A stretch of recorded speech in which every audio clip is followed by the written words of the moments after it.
What's going on, guys? Welcome back to the channel. My name is Anfernee, and in this video I want to talk about how you can create a $1 million budget, a budget that is a surefire way to make you a millionaire at some point in the future, even if you only earn a minimum wage salary. Now, this may sound like an audacious claim, this may sound absolutely impossible, but if you know exactly what you're doing and you have a firm plan in place, the budget that I'm going to show you and that I want you to prepare from this video will make you a millionaire and will put you on that first step to generational wealth. And the first thing that you want to do when you're creating your $1 million budget is to note or actually calculate your net income. Now, this may sound pretty simple at first glance because everybody sees their net income at the bottom of their paycheck. At the top, you see your gross income and you see all the taxes and insurance being taken out, and then at the bottom you see the net income that's being deposited into your bank account. However, in reality, this net income number is not actually your net income because there are a few other expenses that go into actually getting this paycheck. When you want to make a note of your net income, you want to subtract from that number any transportation expenses that it takes you to get to and from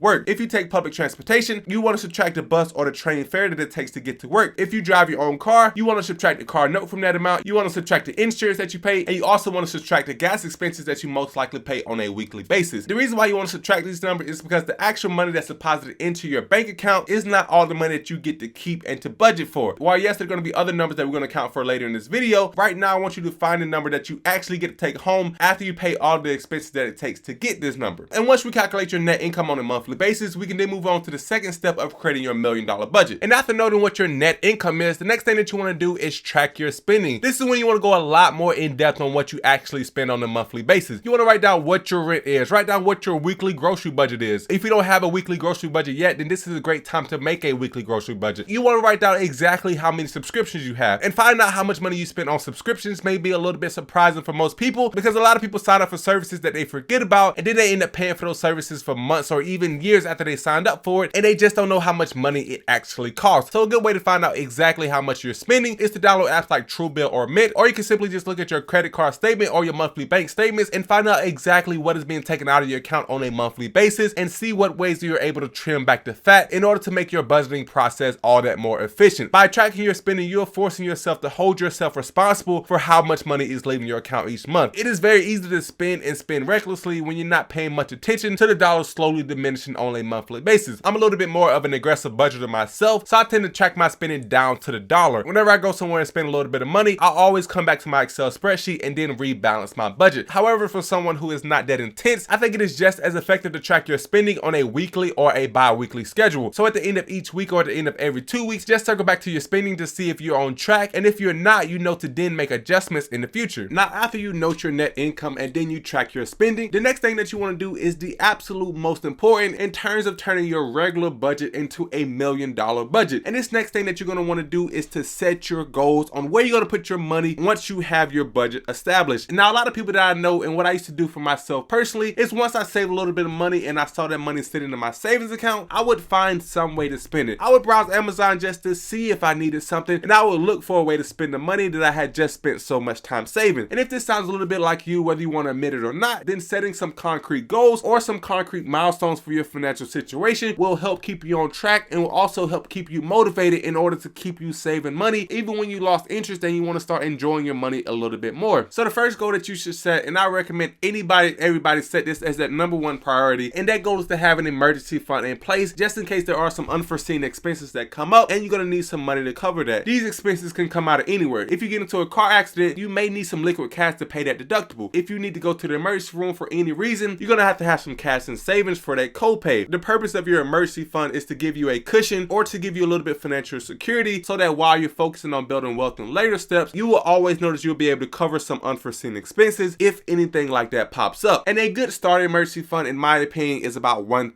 $1,000 should cover most deductibles, most copays, and most accidents that come up. However, as you progress further on your financial journey and as your financial health increases, you're going to want to increase your emergency fund to about 3 months worth of your expenses. So whatever you spend on a monthly basis, you then want to multiply that number by 3, and that's how much money you should have in liquid cash. This basically ensures that if you ever lose your job or if you ever lose your main source of income, that you will have enough in cash reserve to cover yourself until you're able to get on your feet again. However, after you fund your emergency fund to $1,000 or 2 to 3 months worth of your expenses, whichever one you want to choose, you then want to open up this special investment account that is the single driving source that can make you a millionaire in the quickest and most efficient way possible. And this special investment account is a Roth IRA. And what makes this account so special has everything to do with taxes. You see, the government is always trying to take more and more away from you. They're trying to charge you more in taxes, and they're trying to get it in any way possible. And what makes a Roth IRA so special is that you're allowed to contribute after tax dollars, and if that money grows inside that Roth IRA, the government is not allowed at this point to tax any of those gains. So if your $1 grows to $1 million,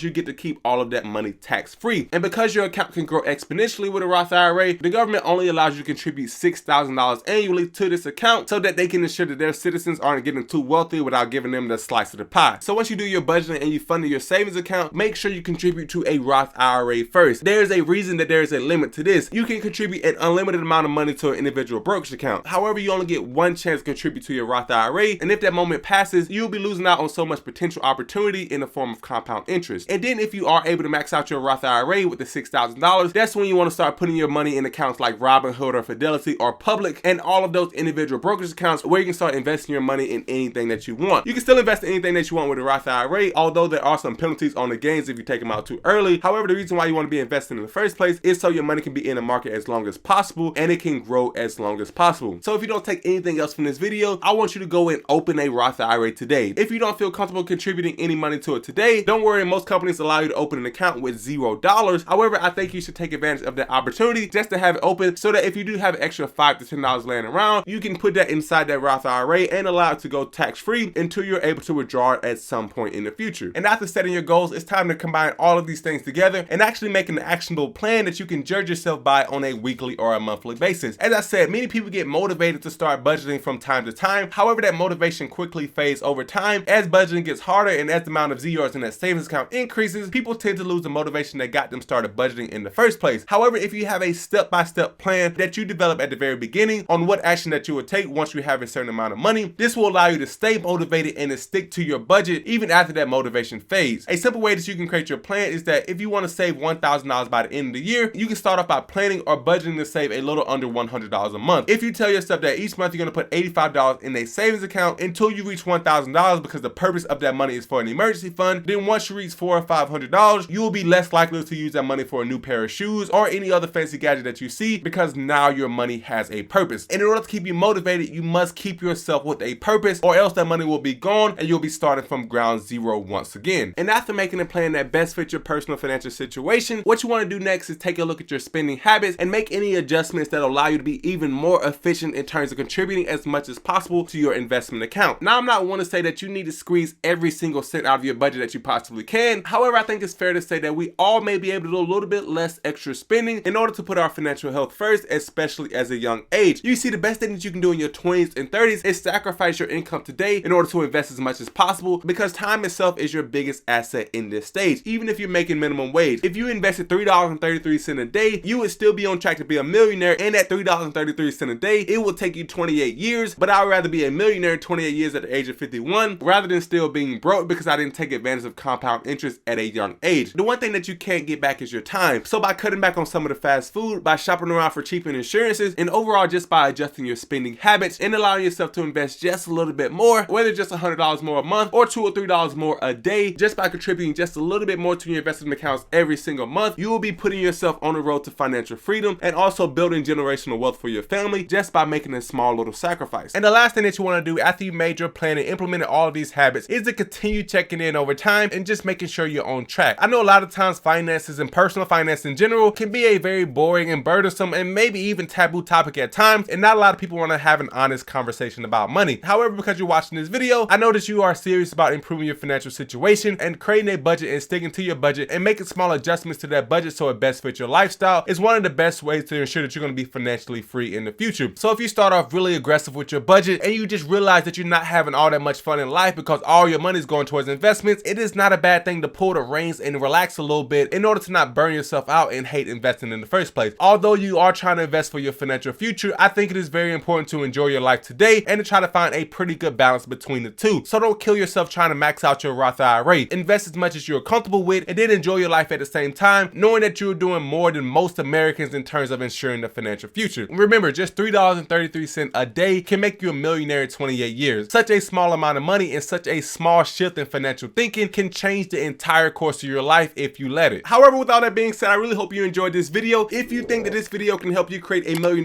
budget, then go down and change the color of the like button, as it really does help the channel out. Also, if you want to support the channel and get a little bit bit of free money or free stocks today, then go down and check the link in the description below. Or if you sign up to public and just create an account, you will get a free fraction share of his stock, and there's about 9 different stocks to choose from. And also don't forget to subscribe if you like content like this, as new videos are coming out hot 3 times a week. However, as I said, I hope you enjoyed this video, and I hope you have a great rest of your day, and I'll see you in the next one, guys.